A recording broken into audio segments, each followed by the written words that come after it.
Orde Reformasi masa B.J. Habibie. Masa reformasi atau masa transisi ini terbuka peluang untuk menata kehidupan berdemokrasi. Masa ini dimulai dari kepemimpinan B.J. Habibie sebagai presiden menggantikan Soeharto yang mengundurkan diri. Pada masa ini, B.J. Habibie membuat reformasi besar-besaran di sistem pemerintahan. Sistem yang dijalankan itu lebih terbuka dan demokrasi lebih ditonjolkan.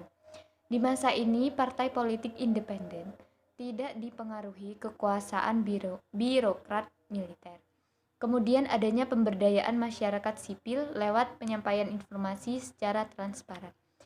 Bahkan adanya proses pemilihan secara langsung, baik itu presiden dan wakil presiden, kepala daerah, hingga anggota DPR. Pemilihan pertama secara langsung dilakukan pada tahun 2004. Demokrasi pada masa ini telah berkembang dan kesadaran masyarakat dalam kehidupan perpolitikan nasional. Pada bulan Oktober, Habibie harus menyampaikan pidato pertanggungjawaban di depan MPR. Pidato ini adalah laporan tentang kinerjanya sebagai presiden dan kinerja kebijakan selama masa kepresidenannya. Pidatonya ditolak oleh mayoritas anggota MPR. Setelah penolakan ini, Habibie memutuskan untuk menghentikan ambisinya menjadi presiden pada tahun 1999. Ini berarti bahwa sekarang hanya ada 2 orang yang menikmati dukungan politik yang signifikan untuk menjadi presiden berikutnya dari Indonesia, yaitu Megawati dan Wahid. Di sesi lain, MPR Indonesia akhirnya memilih Wahid sebagai presiden baru, Megawati sebagai wakil presiden baru, dan Rais terpilih sebagai ketua MPR. Masa kepresidenan Abdurrahman Wahid pada tahun 1999 sampai 2001.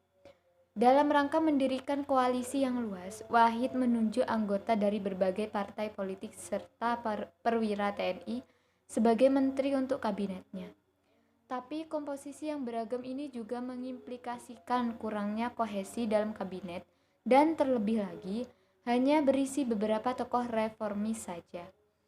Wahid melakukan upaya untuk mengurangi peran politik TNI, namun hal ini menyebabkan konflik dan kemudian hilangnya dukungan dari TNI. Tanpa dukungan dari TNI, hanya ada sedikit cara untuk bertahan sebagai presiden Indonesia yang saat itu dilanda konflik dan kekerasan di banyak daerah. Kerusuhan-kerusuhan di daerah ini membutuhkan intervensi TNI, namun karena konflik dengan Wahid, TNI tampaknya tidak tertarik menyelesaikan atau mengintervensinya, yang mengakibatkan merosotnya kekuasaan Presiden Wahid. Kasus-kasus korupsi tampaknya masih sering terjadi. Ini membuat Wahid menjadi semakin terisolasi.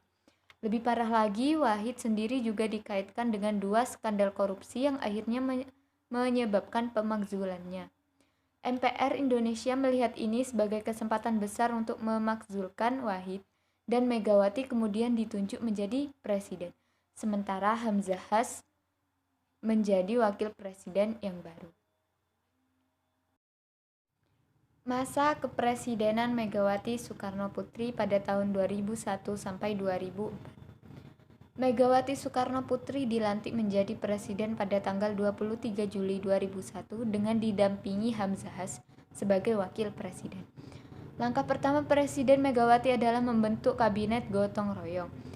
Masa jabatan Presiden Megawati sampai pada tahun 2004. Pada akhir kepemimpinannya, pemerintahan Megawati menyelenggarakan pemilu dengan sistem langsung.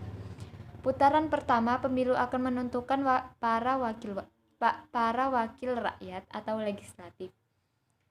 Putaran kedua pemilu untuk memilih presiden. Pemungutan suara pemilu tahap pertama dilaksanakan pada tanggal 5 Juli 2004. Dan pemungutan suara pemilu tahap kedua dilaksanakan pada tanggal 20 September 2004. Masa pemerintahan Presiden Susilo Bambang Yudhoyono pada tahun 2004 sampai 2014. Di masa pemerintahannya ada 2 wakil presiden, yakni Jusuf Kalla dan Budiono. Kebijakan politik yang dibuat adalah Kabinet Indonesia Bersatu yang berada di dalam dua periode, Kabinet Indonesia Bersatu 1 dan Kabinet Indonesia Bersatu 2. Selama 10 tahun kepemimpinan Susilo Bambang Yudhoyono, penegakan atau supremasi hukum diberikan porsi yang baik dan besar.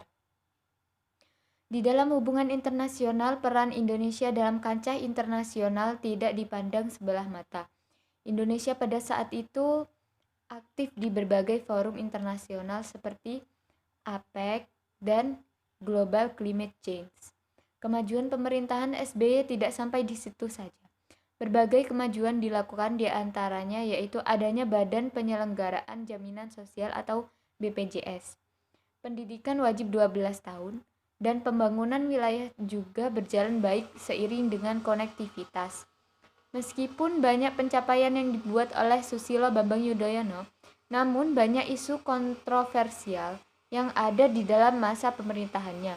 Beberapa di antaranya adalah kasus Senturi, kriminalisasi KPK atau Komisi Pemberantasan Korupsi, kasus mafia pajak yang melibatkan Gayus Tamburan, kasus sekretariat gabungan, isu Jaksa Agung yang terkait pengangkatan Jaksa Agung Hendarman Supanji, dan konflik perbatasan Indonesia dan Malaysia. Masa pemerintahan Joko Widodo. Sistem presidensial adalah sistem negara yang dipimpin oleh presiden. Presiden adalah kepala negara sekaligus kepala pemerintahan. Presiden dan wakil presiden dipilih secara langsung oleh rakyat melalui pemilu. Sistem pemerintahan merupakan suatu sistem sebagai alat untuk mengatur jalannya pemerintahan sesuai pada kondisi negara dengan tujuan menjaga kestabilan negara. Sistem tersebut terdiri dari berbagai macam komponen dan menjadi satu kesatuan yang tidak dapat dipisahkan. Masing-masing komponen menjalin kerjasama yang kuat, memiliki keterikatan satu sama lain yang memiliki satu tujuan dan satu fungsi dari pemerintahan. Dalam menjalankan pemerintahannya, Presiden dibantu oleh menteri-menteri. Presiden berhak mengangkat dan memberhentikan para menteri. Para menteri atau disebut sebagai kabinet bertanggung jawab pada Presiden. Presiden dalam menjalankan pemerintahannya diawasi oleh parlemen. Parlemen di Indonesia ada dua, yakni DPR dan DPD. Anggota DPR dan DPD dipilih secara langsung oleh rakyat melalui sistem pemilu. Anggota DPD berasal dari partai politik, sementara anggota DPD berasal dari calon perseorangan dengan syarat-syarat dukungan tertentu yang mewakili wilayah administrasi tingkat 1 atau provinsi. Anggota DPR dan DPD merupakan anggota Majelis Permusyawaratan Rakyat atau MPR. MPR merupakan lembaga tinggi negara yang berwenang untuk mengubah dan menetapkan undang-undang dasar. MPR adalah lembaga tinggi negara yang melantik presiden dan wakil presiden. MPR juga dapat memberhentikan presiden atau wakil presiden dalam jabatannya menurut undang-undang dasar. Sekian presentasi dari saya. Apabila ada salah kata, saya mohon maaf yang sebesar-besarnya. Wassalamualaikum warahmatullahi wabarakatuh.